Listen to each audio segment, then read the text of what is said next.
So now fast forward, and when Kendall, the father, got a phone call from the babysitter on December 2nd, 2025, saying that his kids hadn't been showing up to daycare, that's when the first real, alarm bell and red flag started going off. He had dropped the kids off to spend some time with their mom for the holidays, for Thanksgiving particularly, something that also was part of their custody agreement.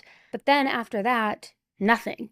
No check-in, no texts, no update, just silence. It wasn't until Kendall got that call that the kid's babysitter thought that they were missing that anybody even thought that something could be wrong. And that's the call that got everything moving in this case. Because Kendall, the father, didn't just shrug off this call. He didn't just say, oh, we'll figure it out, or I'm sure everything's fine, you're overreacting. He did the one thing that any parent would do when someone thinks that their kids are missing. He started looking for answers. I mean, that very same day, on December 2nd, that's when the welfare check was called in. Now, as a matter of fact, it wasn't just Kendall looking for answers. That same day, on December 2nd, the welfare check was called in, but not by Kendall or the babysitter, but it was actually called in by Alicia's coworkers. They reported that she hadn't shown up for work and that she wasn't answering her text messages. Now, this apparently had been going on since November 29th. So when the officers went to Alicia's home later that day, that's when they, as I mentioned at the top of this episode, found it unlocked, empty,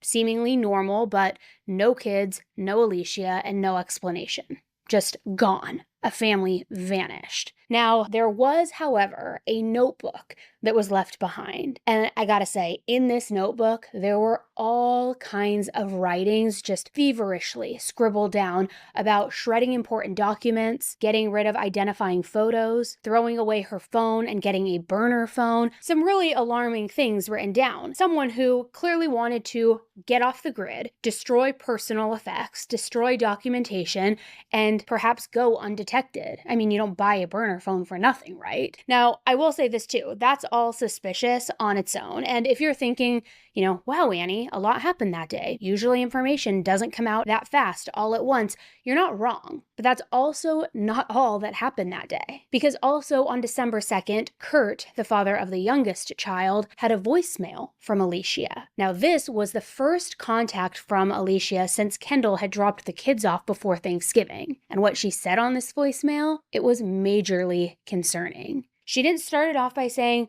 we're safe, I'll explain later, don't worry about it, or I'm bringing them home, an explanation that everybody would have hoped for. But instead, Alicia told Kurt that she had the kids and was in France, and that she planned to get permanent residency there, all without consent from the other two parents, the two fathers involved in this. Also without warning, and more importantly, too, without any plan to return. And what's really important to remember here is that even though it feels like all of this did happen big all at once because all of that information was learned so early on the same day, that really was not the case at all.